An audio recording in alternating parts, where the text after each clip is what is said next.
তোমারও কি স্কিনে এরকমই ব্ল্যাক হেডস হয়ে গেছে বা হোয়াইট হেডস হয়ে গেছে? সেগুলো ইজিলি দেখবে উঠে যাচ্ছে, তার পাশাপাশি স্কিন টোনটা অনেকটা বেশি লাইট হচ্ছে। ফর্সা ঝকঝকে স্কিন করার জন্য আজকে যে হোম রেমেডিটা আমি তোমাদের সাথে শেয়ার করছি সেটা যদি ট্রাই করতে পারো, বেশি নয় খুব কম সময়ের জন্য ইউজ করো, কম দিন ইউজ করো, দেখবে তাতেই কিন্তু অনেক বেটার রেজাল্ট তুমি পাবে। তার পাশাপাশি স্কিনে খুব সুন্দর একটা গ্লো চলে আসবে, স্কিনটা দেখবে ট্যান রিমুভ হচ্ছে, তার পাশাপাশি কিন্তু ব্ল্যাক হেডস হোয়াইট হেডস এই ধরনের কিচ্ছু তোমার স্কিনে থাকবে না, যার জন্য স্কিনটা অনেক বেশি কিন্তু স্মুথ লাগবে, ভীষণ সফট লাগবে, সাপল লাগবে, আর একটা ন্যাচারাল গ্লো তো সব সময়ের জন্য থাকবে তোমার স্কিনে। এছাড়াও এটা ইউজ করলে কিন্তু ঠোঁটের চারপাশে যে কালো দাগ আছে সেটাও কিন্তু দেখবে ইজিলি চলে যাচ্ছে। তাই চলো দেখে নিই কি সেই রেমেডি। আর ঠিক এর জন্য সবার প্রথম যেটা লাগবে সেটা হলো অ্যালোভেরা। একটা অ্যালোভেরার পাতা তোমরা নিয়ে নেবে, ফ্রেশ অ্যালোভেরাই কিন্তু এখানে লাগবে। তার জন্য অবশ্যই গাছ থেকে অ্যালোভেরা পাতাটা কেটে 1 ঘন্টা পর্যন্ত রেখে দেবে। ওই ইয়েলো কালারের যে পদার্থটা আছে সেটা বেরিয়ে যাওয়ার পরেই কিন্তু অ্যালোভেরা জেলটা অ্যাকচুয়ালি ইউজ করা উচিত।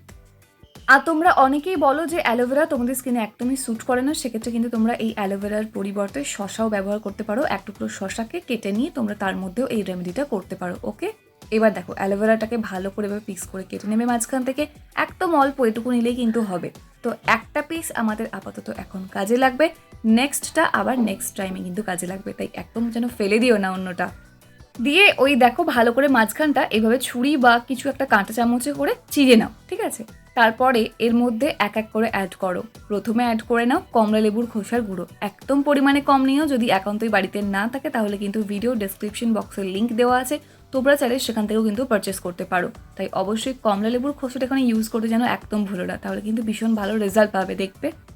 অ্যালোভেরা যেমন আমাদের স্কিনটাকে প্রচণ্ড পরিমাণে সফট রাখবে, সাপল রাখবে, তার পাশাপাশি কিন্তু কমলালেবুর খোসা আমাদের স্কিন থেকে ট্যানটাকে ইজিলি রিমুভ করে দেবে, ভীষণ ভালো হেলদি গ্লোয়িং স্কিন হয়ে যাবে তোমার। তার জন্য অবশ্যই এভাবে কিন্তু তোমাদেরকে নিয়ে নিতে হবে। আর অবশ্যই কিন্তু অ্যালোভেরার পাতার মাঝখানটা এভাবে চিড়ে চিড়ে ইউজ করো, না হলে এর মধ্যে কিন্তু ঢুকবে না, ঠিক আছে? মানে ওই কমলালেবুর খোসার গুঁড়োটা অ্যালোভেরার মধ্যে না মিশলে খুব প্রবলেম হবে। নেক্সট এর মধ্যে যেটা আমরা দেবো সেটা হলো চালের আটা। এখানে কিন্তু তোমরা চালের গুঁড়ো ব্যবহার করতে পারো, সেক্ষেত্রে কি প্রচণ্ড প্রচণ্ড প্রচণ্ড ফাইন যেন হয় সেটা খেয়াল রাখতে পারো, অবশ্যই সেটা খেয়াল রাখতে হবে। না হলে জাস্ট বাজার থেকে একটা চালের আটার প্যাকেট কিনে নিয়ে চলে এসো, কত দাম হবে? 20-30 টাকা মতো দাম হবে। তাই অবশ্যই চালের আটা কিনে নিয়ে এলে দেখবে বেস্ট রেজাল্ট পাবে, একদম ফাইন হয়, তো সেক্ষেত্রে কোনো সমস্যা হয় না। দিয়ে এইভাবে প্রত্যেকটা উপকরণ কিন্তু এই অ্যালোভেরা পাতাটার মধ্যে ভালো করে মিক্স করে নেবে।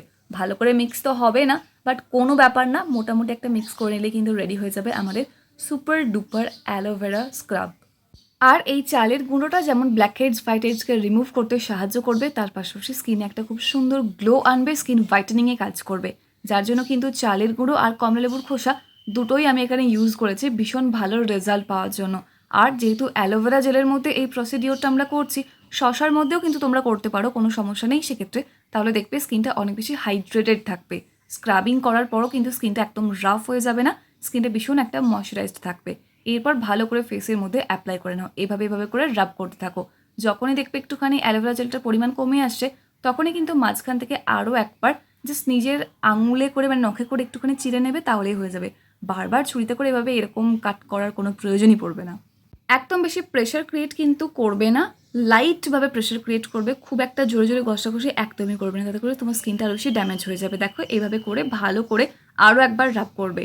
এই পুরো প্রসেসটা কিন্তু মোটামুটি 2 থেকে 3 মিনিটের জন্য করো, এক্সেস করো না। আর খুব একটা কম করলেও কিন্তু খুব একটা ভালো রেজাল্ট পাবে বলে মনে তো হয় না, বাট অবশ্যই এইটুকু খেয়াল রেখো, জোরে জোরে ঘষাঘষি কিন্তু একদমই করা যাবে না, একদম আলতোভাবে প্রেশার ক্রিয়েট করতে হবে, ঠিক আছে? বিশেষ করে থুতনির চারপাশে, নাকের চারপাশে ওই জায়গাগুলো একটু ভালো করে রাব করবে, তাহলে দেখবে ব্ল্যাক হেডস হোয়াইট হেডসটা কত তাড়াতাড়ি ইজিলি চলে আসছে বেরিয়ে, এবং স্কিনটা কত বেশি স্মুথ হয়ে যাচ্ছে। দেখো দিয়ে ভালো করে স্কিনটা ওয়াশ করে নেওয়ার পর দেখবে তোমার স্কিনটা অনেক বেশি কিন্তু স্মুথ লাগছে, অনেক বেশি সাপল লাগছে, সফট লাগছে। আর এরপর ওই যে অ্যালোভেরা টুকরোটা রেখেছিলাম সেটা ভালো করে অ্যাপ্লাই করে নিও, ঠিক আছে? তাহলে কি হবে, তোমার স্কিনটা ওয়েল হাইড্রেটেড থাকবে, সুপার একটা ন্যাচারাল ময়শ্চারাইজার এখানে তোমরা অ্যাড করে নিলে, যার জন্য কিন্তু আলাদা করে কোনো রকমের ময়শ্চারাইজার তোমাকে এখানে ইউজ করতেই হচ্ছে না। তবে তোমাদের যদি এক্সেসিভ ড্রাই স্কিন হয় তাহলে এই স্টেপটার পরও কিন্তু একটা লাইট ওয়েট ময়শ্চারাইজার ইউজ করতে একদম ভুলো না। আর যাদের অয়েলি স্কিন বা প্রচণ্ড সেন্সিটিভ স্কিন, তাহলে কিন্তু নর্মালি এই জাস্ট অ্যালোভেরা জেলটা অ্যাপ্লাই করে নিলে হয়ে যাবে, আর কিচ্ছু প্রয়োজনই পড়বে না। দেখবে স্কিন কত বেশি হাইড্রেটেড থাকছে, স্কিনটা কত বেশি সফট হয়ে যাচ্ছে, সাপল হয়ে যাচ্ছে। আর দেখবে ডার্ক স্পটটাও কিন্তু ধীরে ধীরে উঠে যাচ্ছে, ডেড স্কিন সেলের লেয়ারটা উঠে যাচ্ছে, স্কিন অনেক বেশি সফট থাকছে, সাপল থাকছে। তার পাশাপাশি ট্যানটাও কিন্তু খুব ভালো করে রিমুভ হয়ে যাবে। যেহেতু এর মধ্যে অরেঞ্জ পিল পাউডারটাও দিয়েছে, তাই স্কিন থেকে ট্যান কিন্তু যেতে বাধ্য। তাই এইভাবে তোমরা প্রত্যেক সপ্তাহে মোটামুটি একবার করো। এক্সেসিভ যাদের একদম ব্ল্যাকহেডস হোয়াইটহেডসে ভর্তি হয়ে গেছে স্কিনটা, তারা সপ্তাহে 2বার করতে পারো। আদারওয়াইজ সপ্তাহে 1বার করলে কিন্তু হয়ে যাবে, এর বেশি করার কোনো প্রয়োজনই পড়বে না। আর একটা জিনিস খেয়াল রেখো, এটার ওভার ইউজ কিন্তু একদমই ভালো না। দেখতে পাচ্ছ আমার স্কিনটা কত বেশি সফট লাগছে, কত বেশি হাইড্রেটেড লাগছে এবং একটা ন্যাচারাল গ্লো চলে এসেছে। তোমরা কিন্তু ট্রাই করতে ভুলো না। ভিডিও যদি হেল্পফুল মনে হয় লাইক কমেন্ট শেয়ার করতে ভুলো না। চ্যানেলটাকে সাবস্ক্রাইব করে নিও। আর দেখা হচ্ছে নেক্সট অন্য কোনো video. Take care and bye bye. And finally thank you for watching this video.